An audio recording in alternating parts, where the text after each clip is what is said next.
thank you everybody for joining us. My name is Jie Huang. I am an immigration attorney at Scott Legal PC. Today, we are going to spend some time talking about the TN visa requirements and answer the top questions that come up when preparing a TN visa application. As many of you know, the TN visa is available for Canadian and Mexican nationals and can be one of the fastest ways you can get work authorization in the United States.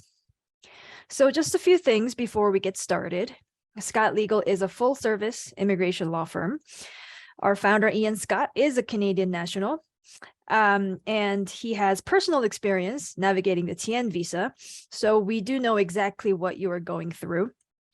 We do assist individuals pursuing various types of visas, including family-based, employment-based, and also including the TN visa. So we regularly process a high number of TN visas. We will be continuing this webinar series. We will be doing at least 2 webinars a month on different immigration law topics. And at the end of this webinar, we will be sending out a few things for your information.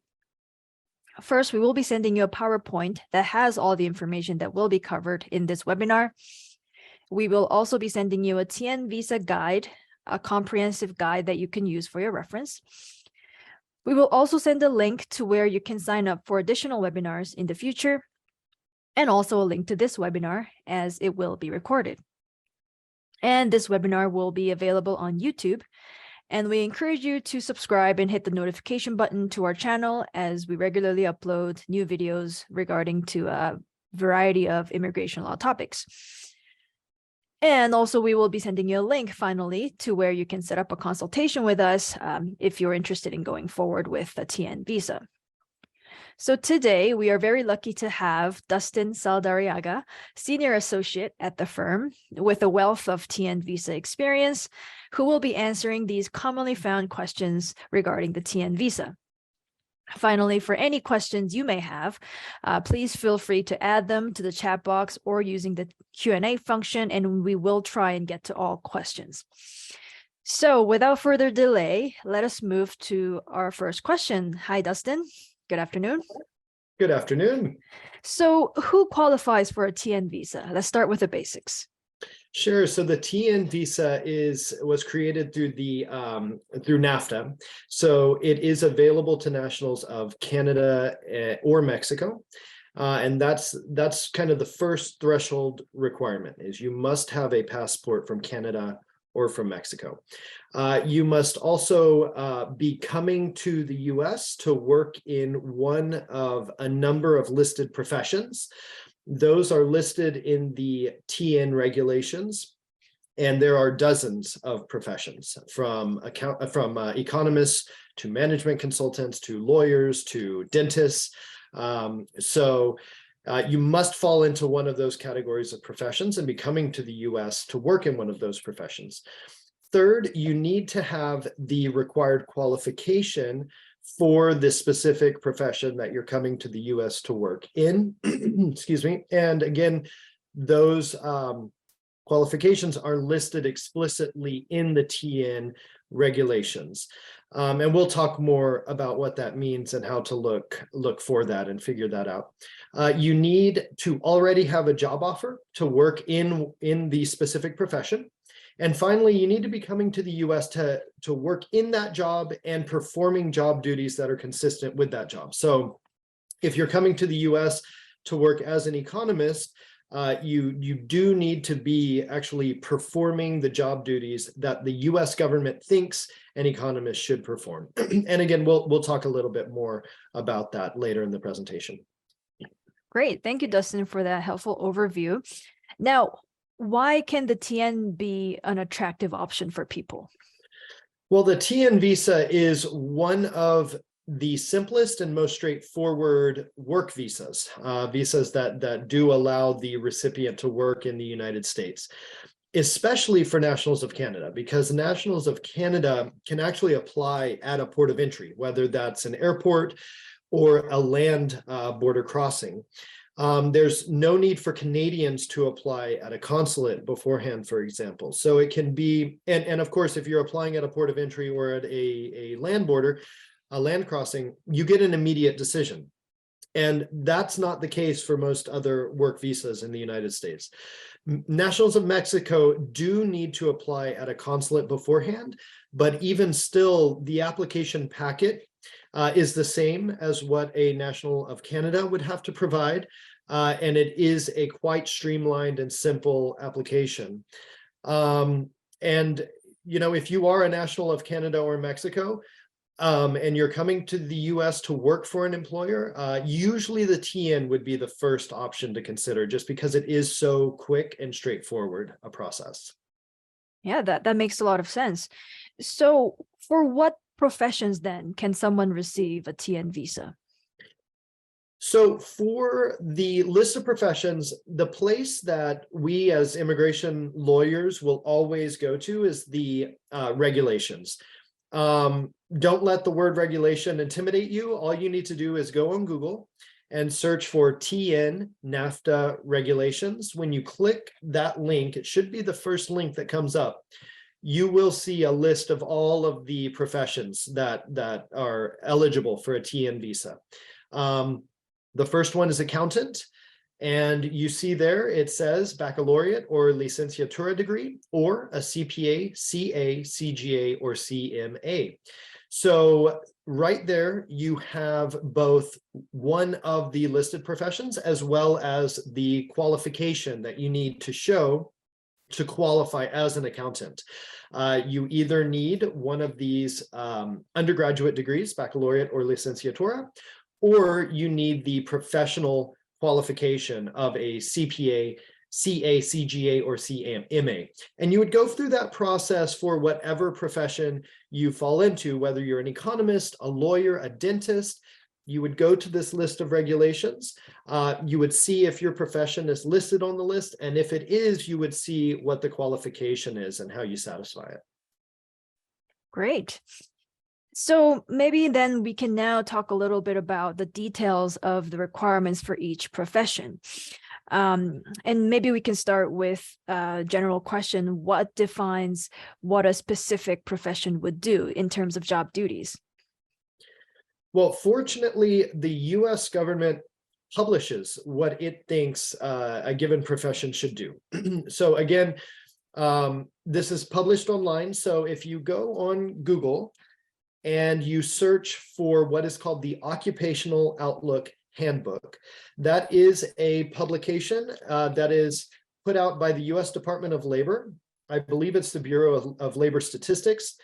And it is called the Occupational Outlook Handbook, or OOH for short. So if you Google, let's stick with the example of an accountant, since it's first on the list. If you Google OOH accountant, what comes up is a link to accountants and auditors, and there's a tab at the top next to summary that says what they do. And if you click that, you have a list of job duties. And this is what the government thinks accountants should do. So when you are at either the consulate or you're at the border and you're applying for a TN visa as an accountant, you should make sure that your job duties are aligned with those that you see the US government thinks an accountant should do. So the Occupational Outlook Handbook really is kind of the main resource to figure out what the government thinks a certain profession does. The other one is called ONET, O-N-E-T. It's very similar to the Occupational Outlook Handbook. And it's just another guide for what the government thinks a certain profession does. I prefer the Occupational Outlook Handbook because it's more narrative. It kind of explains what a job should do. So it kind of gives you more ability to take that information to your prospective employer in the US and say, hey, is there a way for my job to be close to these job duties? Would it be valuable for me to do these job duties for you as the government defines them, or something that's similar to those? ONET, though, could have more job duties, so it can be beneficial to look at both. Makes sense. Okay, so then, provided that the job duties do match with what is expected for the profession, how can an applicant prove that they are actually qualified to handle that specific profession? Sure. So the TN regulations are going to be key for first identifying how to qualify for a specific profession. The qualifications are different depending on the profession. So just as an example, we already looked at the accountant. An accountant can qualify through either an undergraduate degree, a professional certification, and those are really the only two grounds. They cannot qualify just based on experience, for example. If you look at an economist, they need either a baccalaureate or licenciatura degree. So they need an undergraduate degree. They cannot qualify based solely on a professional certification as an accountant could. And then if you look at, for example, a management consultant, if you just look at the regulations, they can qualify based on an undergraduate degree or professional experience of 5 years. So you see how each profession really, the qualification is different, but fortunately it's defined very clearly in the regulations. So you'd first define, okay, what is the profession I'm coming to the US to fill? Then you'd look at what are the qualifications for that. And then you would say, okay, do I have the qualification? Let's say that you're applying as an economist, where the only qualification is an undergraduate degree. You would need to show the government your diploma, and you'd need to have your original diploma, and you'd show them, look, I have an undergraduate degree. We may talk about this a little more later, but your major should ideally match the profession. So an economist should have an undergraduate degree in economics. If you don't have that, and this is for all of the professions that require a degree, not just economists. If you have a degree that is not 100%, identical to the profession, you could still qualify if the degree is related. So for example, an economist might have a degree in math, but they would want to also have their original transcript and show how the courses they took do include courses in economics, that they got a heavy curriculum in economics. But you really do want to closely stick to those TN regulations, which, although they are, dry, fortunately they're pretty clear, about what professions are there and are available and what the qualifications are for that. And let me also add, if the qualification is a professional license, you would need to show the government proof that you have that. And if the qualification is experience, as it was for management consultants, for example, you would want experience letters. So letters from past employers or past clients that bear an original signature, where the person talks about and explicitly says, this person, worked for me for 5 years in this context, so therefore they do have the 5 years of experience that qualifies them as, for example, a management consultant. That makes sense. So we do have a related question from the audience that could be a good one to raise here. So there's one attendee who had a bachelor's and master's degree from India, right? So the question is, do we need a foreign academic equivalency evaluation report for the purposes of the TN visa? The answer is yes, if the degree is from outside of Canada, Mexico, or the United States. So just as an example, I had a client who had a degree from the London School of Economics, a very prestigious school known around the world, but it's not in the US, Canada, or Mexico. She needed an equivalency certificate. So the answer is yes, if the school is not in one of those three countries, US, Canada, or Mexico. Right. And this person had a question specifically on the Morningside and Spantran, these particular agencies, but we do not really give recommendations with regards to what agencies are supported, do we? That's right. Yeah, that's right. Right. All right. So let's move on to the next question, which are, what are the documents that are usually included, documentary support that is usually included in a TN visa application? So the application is usually, as I mentioned before, pretty streamlined. What you would provide is kind of the heart of the application is going to be a letter from the US employer. And that letter is going to explain who the employer is, what they do, why they need someone that is in your profession. And then it's going to lead to who you are as the employee. And it's going to explain what your background is, how you qualify for the TN visa. Again, that would be whether you have the degree or you have the experience or you have the professional certification. And then it's always good in the letter to explain why you are the ideal candidate to fill the role. So beyond the minimum qualification of having the degree, why you're the perfect fit to be their economist or to be their lawyer, whatever the opportunity may be. The letter would also explain your compensation. And what's important there is that you are receiving compensation that's typical of that role. So for example, if you are applying to be a lawyer on a TN and your pay is, $30,000, which is a fraction of what a lawyer would typically earn. Let's say you're going to New York City, and your pay is $30,000. That is going to look low for an attorney in New York. So you want to avoid raising questions. The salary should be what it typically is for that area, for that role. And then finally, you want to make clear the period of time that the employer wants to employ you. Typically, this is 3 years or less. For certain roles, it is strategically beneficial to have a period that is 1 or 2 years. But for most roles, 3 years is the typical period of time. So that's the employer letter. And again, that's kind of the heart of the application. It's what really explains why you are applying for the visa, why you qualify, all of that. It should bear an original signature from someone who has authority at the US employer. In addition to the employer letter, you should have original documentation of how you qualify, whether that's your diploma, a transcript, an experience letter, some kind of an original certification, professional certification, whatever it is according to the regulations, showing how you qualify.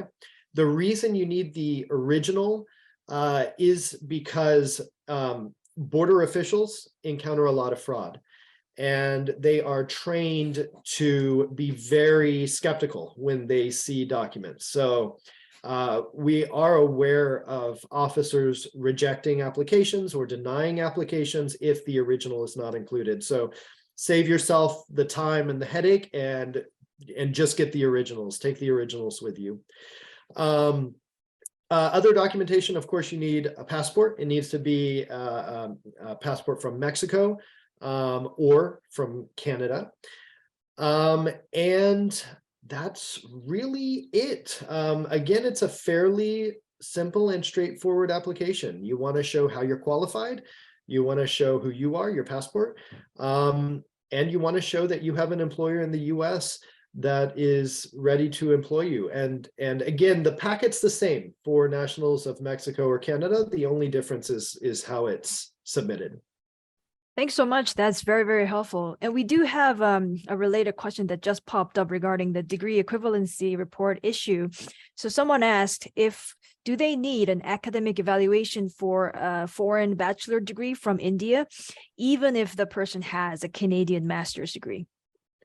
It's a really good question. So the qualifications in the TN regulations are minimum when it comes to degrees. So if the requirement, let's take Economist. An economist needs an undergraduate degree in economics. If you have a master's degree in economics, that's fine. If you have a PhD in economics, that's fine. So if you have a master's degree from Canada, that should be fine. You should not need to rely on your bachelor's from India. Very helpful. Thank you for the insight. Now, sorry, just one quick thing to add. Let's say that you have a bachelor's degree in economics from India and a master's from Canada in in English, or even a master's in Right. business administration, Right. that gets a little trickier, because again, what the government wants to see is a degree that is aligned with the field. So if you had a bachelor's in economics from India and an MBA from the United States, I would probably encourage my client to bring both. Right. Get the academic equivalency to show how your bachelor's degree is in economics and is equivalent to a licenciatura or a baccalaureate. That should be sufficient. But also have in your back pocket your MBA, so that you can show with the coursework in economics that you also have that as well. Exactly. Thanks for the clarification there. Okay, so the next questions that I have is, what is the process of applying for a TN visa? And is the process same or how different for Canadians and Mexicans? Yeah, so Canadians have a streamlined process. They can apply at a port of entry, whether that's an airport or a land crossing, and they would simply approach the border officer and would have their packet of information that I described before, the employer letter, passport, and proof of qualification for the profession. And they'd present that to the border official. If they're approved, they would be admitted into the US, typically for a period of 3 years. And they can travel in and out during that period. Nationals of Mexico, similar, except that they must apply at a consulate. So they would bring they would first file what's called a DS-160, which is the online application for a consulate. They would apply for a TN. They would then be scheduled for an interview, and when they appear for their interview, they would have the same packet of information that a Canadian national was: employer letter, passport, proof of qualifications, and then they would get the visa in their passport, and basically would then be able to enter the US in TN status. One thing to note, Canadians may want to apply at a consulate. It's very rare that a Canadian would apply for a TN at a consulate, just because it's so easy to apply at a port of entry. However, if they have a spouse who is not a national of Canada, the spouse would need to apply for a TD visa, which is a dependent visa, at a consulate. They could not apply at the border. So in those situations, you do see nationals of Canada choosing to apply at a consulate because they want to go with their spouse, if their spouse is not a national of Canada. And I will just quickly add that it's always good when you are entering the US to let the officer know how long you want status for. In the past, nationals of Mexico could be issued visas for 1 year, TN visas. And oftentimes the border officer would limit the entry for a year.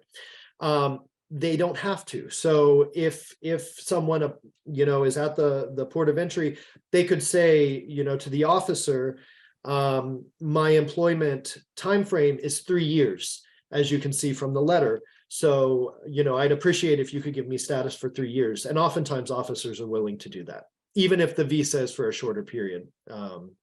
Which, by the way, for Mexican nationals now, it's longer than a year. That's very helpful. Thank you so much. There was a quick related question.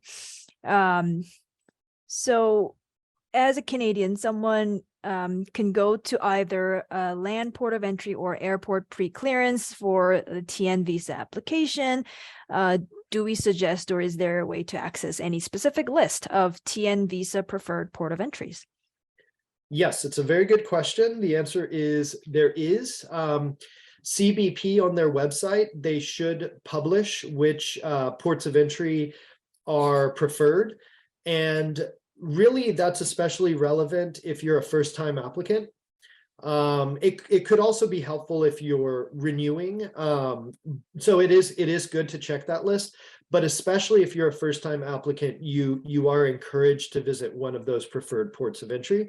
And the other thing that I would add on that is I always recommend that you call the port of entry beforehand, just to make sure that they're open and that they're accepting TN applications. Especially during COVID, a number of ports of entry would restrict their hours, or they would restrict the number of people they'd see each day. And so they'd say, come on Wednesday, don't come on Tuesday. So always just go on the CBP website, get the phone number, call ahead, and just make sure that everything's set for you to visit. All right, thank you so much for that tip.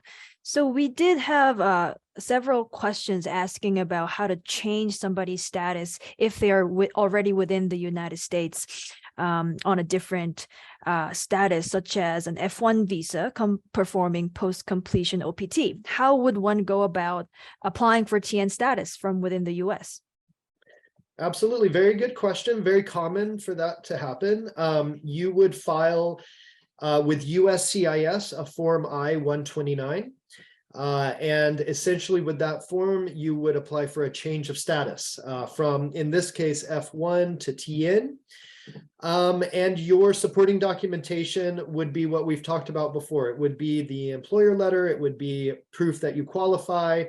The real significant difference is that when you're applying through USCIS, your employer is technically submitting the application. So your employer would just need to sign that I-129 form.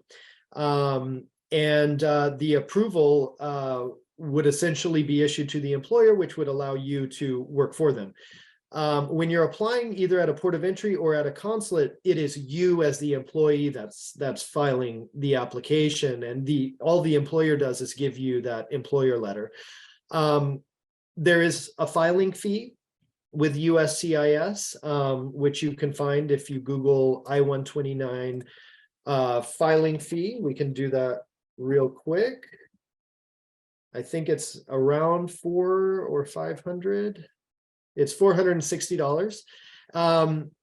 And the other thing to know about filing with USCIS is for a change of status is sometimes it's beneficial if you're already in the US, because obviously you don't have to leave, but also you can apply premium processing, which gives you a decision in 15 calendar days, which can be great. It can give you a fast decision.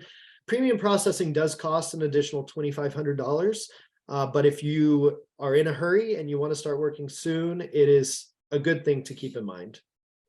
Yeah, that is exactly one of the questions that we saw from Alejandro, I believe. So yes, if you use premium processing, you can get a decision about this change of status in 15 calendar days. So yes, we can certainly help make that happen. Please feel free to schedule a consultation if that is something what you would like to explore. All right. So let us move over then to a very related question, which is, does a TN visa require sponsorship by the US employer? Yeah, that's a very common question, and there's a lot of confusion around that question. The thing I always say in response to the question is it's important to define what the person means by sponsorship, because usually what they have in mind is something like in the H-1B context. In the H-1B context, the employer has to pay a prevailing wage, which is usually higher than the minimum wage. They also have to employ the person. They can't do what's called benching, which is when the employee comes to the US and then is not employed. Oftentimes the employer has to pay for the employee to return to their home country if they're terminated. There are a lot of requirements that come with a visa like an H-1B. Those don't apply to the TN. And for that reason, my typical response is that no, a TN doesn't require sponsorship. What a TN requires is a simple letter from the employer that explains what the job duty, what the role is, what the job duties are, what the intended pay is, what the intended period of employment is. But once that employee comes into the US, they're an at-will employee, meaning they can be fired at any time. They can quit at any time. The employer is not necessarily bound by the employer letter to pay the rate that was stated there. So the requirements that the government places on the employer in a TN context are much lower than they are in a typical sponsorship relationship, such as in an H-1B. Again, really all the employer needs to do is to provide a letter from the employer that explains the job duties that the person will have. And again, what the pay is that they do intend to pay, the period of time they do intend to employ the worker, and how the employee is qualified for the role. Yeah, and related to that, another question that I get frequently is an independent contractor arrangement okay, or does it need to be a formal employee-employer relationship? An independent contractor arrangement can be okay for a TN. For certain jobs, for certain professions, it might make more sense. So for example, the management consultant category, which we'll talk about more in a little bit, makes more sense in an independent contractor role. And we'll talk about why that is, but the direct answer is that yes, an independent contractor could qualify for a TN. They would just represent it. They would still need a letter from a US employer or a client who would engage them, and would, the application would still need to specify the intended compensation. So that could be in the employer or the client, the contractor letter. It could be also in a service agreement that's included in the application that defines the scope of work, the compensation, and really details what the person would be doing in the US, aligned with the job duties, again, that someone in that role would do according to the government. And again, you'd look at the Occupational Outlook Handbook for that. Another quick question related to labor details. So there is a question that popped up. Can I be placed on a leave of absence without pay, and for how long? That is a good question. To be honest, I would want more details, probably during a consultation, to look at that more closely. My thought is that yes, there should not be a problem with a leave of absence as long as the employer intends to continue employing you. Right. Once your employment ends, you stop being eligible for the visa, and you do have a grace period there, but the grace period is not indefinite. So if the employer puts you on a leave of absence for a few weeks, but you're intended to come back to work, that should not be a problem. But again, that's starting to get into an area where it could be helpful for a lawyer to take a closer look at what's going on, just to make sure that the intention really is for you to come back and stay employed. Definitely. All right, so let's move on now to another very common question is, does a TN visa allow self-employment? So it does not if you own the US company or a significant part of the US company. So let's say you are a national of Canada and you and a friend own a company in the US and you want to come into the US and work for that company that you co-own.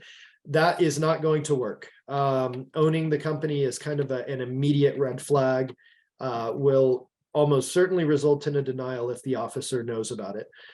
However, you can own the foreign company. So if we go back to the example of an independent contractor, let's say that you are a national of Canada and you started a sole proprietorship in Canada that provides consulting services, and there's a US company that wants to hire you through your Canadian company, that could be fine. You own the Canadian company 100%, but there is a US employer that you don't own that wants to bring you over to perform work as a management consultant. That could work just fine.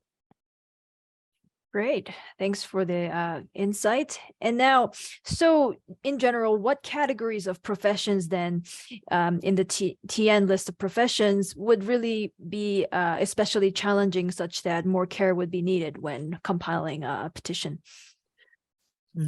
Probably the most challenging category is management consultants. And the reason for that is management consultants are one of two, I think, two listed professions in the TN regulations that don't require a degree or a professional certificate. So if someone doesn't have a degree, they really are just looking at the management consulting category. So that category gets a lot of people who aren't necessarily good fits, but because they can't qualify for anything else based on the degree requirement, they fall into the management consultant category. So you do find that officers, whether at the consulate or at the border or port of entry, they really scrutinize management consultant applications. And I should say there's a spectrum to that. If you say work for a management consulting firm abroad, and you're coming to the US to work for a management consulting firm like BCG, Bain, McKinsey, one of those applications are not challenging and they are not risky. Again, because you're coming to work as a management consultant.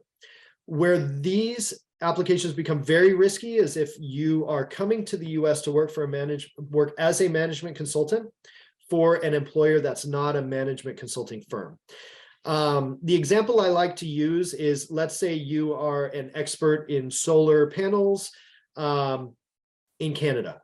And there is a company in the US that makes solar panels and they want you to come and consult for them on your supply chain and the efficiency of your solar panels. You would be coming to the US to provide consulting services, but for a company that's not a management consulting firm. For those, it's very important that the application very narrowly define and clearly define the challenge that the US company is facing, why you and your background qualify you to address that specific challenge, and also that the period of time that you'll be in the US is limited to you addressing that challenge. Because what the government does not want people to do in that situation, when they're coming as management consultants to work for a non-management consulting firm, is to fill a permanent role. So they would not want you as a solar panel expert to come to this US solar panel company and fill a role at the company that could be filled by someone else in a permanent sense. Really, you are supposed to come as a consultant to address a discrete issue, and then you're out of here, right? You've done your job, you're leaving. That's really what you have to convince the government of if you're coming as a management consultant to work for a company that is not a management consulting firm. The other category that's particularly risky is economists. So the reason for that is in 2017, the US government issued policy guidance that basically said there are a lot of people coming to the US as economists in the TN, requesting TN visas to work as economists, but their job duties have them working as either financial analysts or as market research analysts. So what you used to see is someone coming to the US as a TN economist, and really what they're doing is kind of working in marketing. That used to be okay, or I should say, you used to be able to get approved for that more often than you do now. Now, it's very hard to get approved to do that. If you're coming into the US as an economist, you must make sure that your job duties are very closely resemble those that are on the Occupational Outlook Handbook. And so if you look at what those are, it is using macroeconomic theory, microeconomic theory, quantitative analysis to really provide advice in terms of where a company can expand, how they can improve their microeconomics at the firm. You really do need to, again, look at the Occupational Outlook Handbook and make sure that the job duties closely resemble those that are listed there. Categories that do not fall within the economist category anymore are financial analysts and market research analysts. Market research analysts, again, are really those working in marketing, right? How do you improve and increase sales by reaching new target markets, things like that. Financial analysts are really defined as those people who find opportunities to create profit for banks and other institutions. So if you fall within one of those two categories, you probably should work with a lawyer to figure out, is management consultant a role that you might be able to fit into? And if not, you're looking at a challenging application. You might have to look at other options like H-1B, maybe O-1, L-1, options like that. Very helpful. Yeah, that is definitely why it could be a good idea, really, if you're within those categories, to really speak to an experienced attorney who has a wealth of TN visa experience to work through these details. Okay, so to change gears a little bit, so can someone already on a TN visa change employers, and how can one go about doing that? Yes, you can change employers. If you're already in the US, you would file the I-129 if you did not want to leave. So let's say you're working for one TN employer and you want to leave that employer and work for a new one. You'd file the I-129 with the new employer. And you would need to wait until the I-129 is approved before you start working for the new employer. That is very important. If you start working for the new employer before the I-129 is approved, you could be accused of violating your status because you're working without authorization. Because TN is really tied to the specific employer. That's the scope of your work authorization. So the answer is yes. If you are okay leaving the US, you would just pull together a new TN application. If you're Canadian, you would leave, come back in, and at the port of entry, you'd provide your new TN application with the new employer. And as soon as you enter, you'd be able to work for the new employer, assuming you're approved.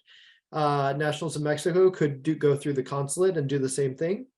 And I'll also add, you can also, if you're already working for a TN employer, you can add another employer and work concurrently. Concurrent TN status is a possibility. You would need to, again, file an I-129 with information for both employers and make it clear that you want concurrent TN status. Also, if you're applying at a port of entry, you do the same thing. You'd have both packets of information and make clear how you qualify for each, and that you want concurrent status, and you can get approval to work for more than one TN employer.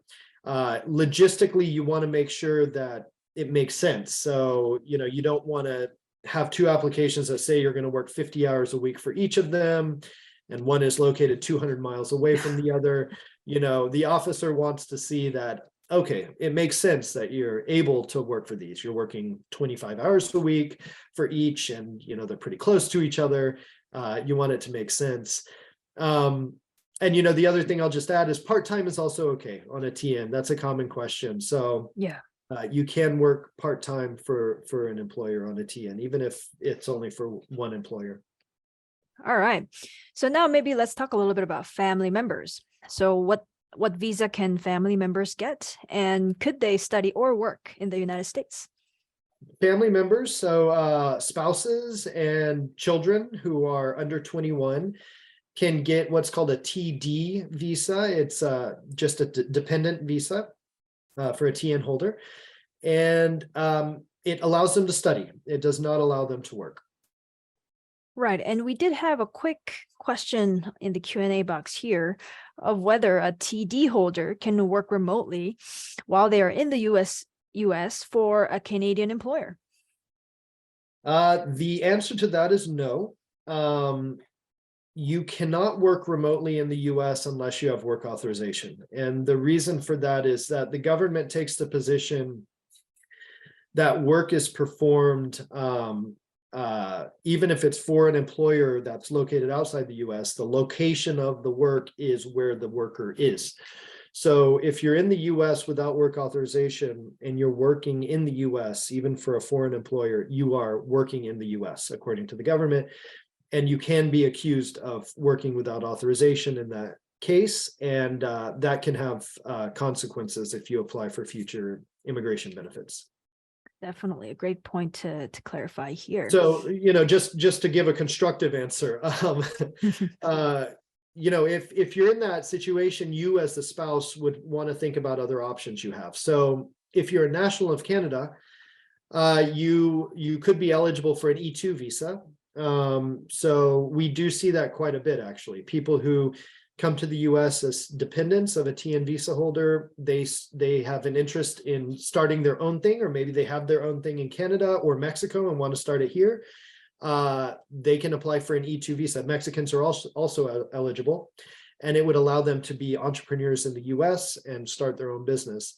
And if self-employment is not the thing you're looking for, there are other options that we could talk about through a consultation. Definitely. All right. So another very common question that we get is, does a TN visa lead to a green card? The TN visa does not directly lead to a green card. The way that the green card process works in the US is you need to have an independent basis to apply for a green card. Either you need a family member that is sponsoring you, applying on your behalf, or you need an employer that's sponsoring you. In certain cases, you can sponsor yourself for a green card. GA has a great webinar on that topic, the national interest waiver. Sure. But the fact that you have a TN visa doesn't help you necessarily. And so, it's not like a point system where, since you have a TN, you have a certain number of points that count toward a green card. It's also not that, if you've had a TN visa for a certain period of time, you qualify for a green card. It really is, okay, you're on a TN visa. Is your employer interested in sponsoring you for a green card? If not, do you have a family member that can sponsor you for a green card? And if the answer is no to both of those, you really don't have a basis for a green card other than the diversity lottery. Right. And a similar, well, not similar, but analogous question to that is, if you have a green card application in process, does that have any impact on extending a TN visa or applying for a new TN visa in the future? It does. That is a very good question. It's a very tricky process. And the reason is that TN visas are not what's called dual intent. When you apply for a visa in the US, the government makes the assumption that anyone who's trying to enter the US intends to stay. And that is written in the law, that the assumption is that everyone is an immigrant unless they prove that they're not an immigrant. And an immigrant is someone who wants to stay permanently. So the burden is on the applicant to show they don't want to stay permanently. A TN visa, you are not allowed to stay permanently. A TN visa allows you to come in temporarily to work for an employer for a specific period of time. So if you have a pending green card application, it becomes very difficult to convince the government that, hey, even though I have a green card application pending, I intend to leave. I don't intend to stay. And, you just have a harder job convincing them. It's not impossible. And the arguments you'd want to make are that maybe your green card application is consular processing, where you have to go back to a consulate to get the green card. In that case, you have to leave the US. So you obviously don't want to adjust status during the next visit. The other thing to keep in mind is, if you haven't filed your I-140 or I-130 or I-485, if you haven't yet filed it, but you're coming up on the end of your TN period, you might want to renew your TN before you file those applications. Because once you file those, again, it is hard to renew a TN, and there is a high rate of denial if you do that. Now, once you file the I-485, you can apply for employment authorization if you're within the US, obviously. So do keep that in mind as well. But yes, you do need to be careful about the timing in that, and that's really one of the situations where an attorney really can be valuable. Definitely. And so on the topic of denials then, so we did have another question come up where, if a TN visa applications get rejected for any reason, does it affect in a future TN application? It really depends on the reason why it's denied. First of all, if it's denied because, there's something in your past about maybe having overstayed in the US or worked without authorization, that could have implications for the future. But if it's rejected just because you didn't meet the qualification requirement or the employer letter was deficient, odds are it's probably not going to impact future applications. The Right. other thing is keep in mind who's applying. So if you're applying within the US, remember that it's the employer who's applying. So a denial is on the employer. The denial is Mhm. not on you as the individual employee. If you're applying at a port of entry, the denial is on you. And the officer could see that history and could ask about it on future applications. One thing we do tend to tell people is, if you're at a port of entry and you're getting the impression that they are probably not going to approve the application, let's say you have a management consultant application that's very risky. We've communicated this is a risky application, but this is the best application you can have for that category. We would say if you get the sense from the officer that they're likely to deny, you can ask to withdraw the application so that it's not on your record. And so that can be beneficial. Right. That is a very good tip, definitely, to go over. So yeah, so what will be some other helpful tips when somebody is considering applying for a TN visa? Well, I've covered a few of them. I think it's good to call the port of entry before you go. Just make sure they're open, make sure that you know of any unique aspects. Do they want you to use a specific door or, show up at a certain time? That's always helpful to know. And can be answered through a quick phone call if you go to the CBP website and get the contact information for the port of entry. I would always say take originals of whatever documents you have.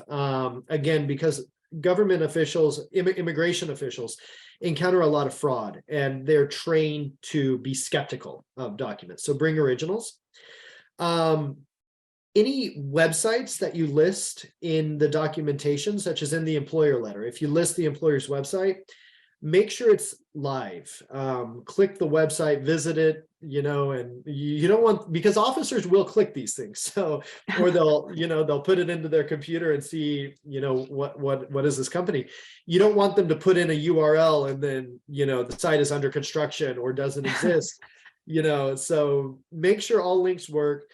The person who signs the letter, the official at the company or the HR representative, should be available at the time that you are going to the port of entry or going to the consulate. So give them a heads up beforehand and say, I'm going to my appointment somewhere between noon and 4 tomorrow. Could you just have your phone with you in case they call? Because again, officers do click links, they do call, and you don't want them to call and it go to voicemail, or worse, be a line that doesn't work. And oftentimes people are worried about ties to their home country. They worry that they they don't own a house abroad. Will that be a problem? Usually that's not a problem unless you are renewing a TN for the third, fourth time. You've had it for 8, 9, 10 years. Then questions about, what are your ties to Canada? What are your ties to Mexico? Those questions might come up. I would always say, it doesn't hurt to just have with you documents showing that you have a bank account abroad, that you pay taxes abroad, that if you do have a lease, if you do have a mortgage abroad, that you have documentation showing that. But you are probably not going to be asked for that, especially on a first application. All right. So I believe that was all of the questions that we had for today. We do have a lot of specific questions that came up, but for many of these, they are very fact-specific inquiries, and for those, consultation definitely would be the right avenue to handle them. Now, there is one very quick question: is the employer letter the same as the I-9 form? And no, it is not. The employer letter for the TN purposes is a very specific letter that details your responsibilities and your qualifications for the job. So no, that is different. Yeah, but with regards to the other questions, please do feel free to schedule a consultation with us. We would be more than happy to look at your individual circumstance and can advise you more specifically. We will be sending you a link to the consultation scheduler, so please keep a lookout for that as well. All right. Well, thank you, everybody, then, for joining us today. And Dustin, thank you so much for your time and the productive discussion. And I hope it was helpful to everyone. Great. Thank you all. Thank you, Gia. All right. Have a good one. Bye.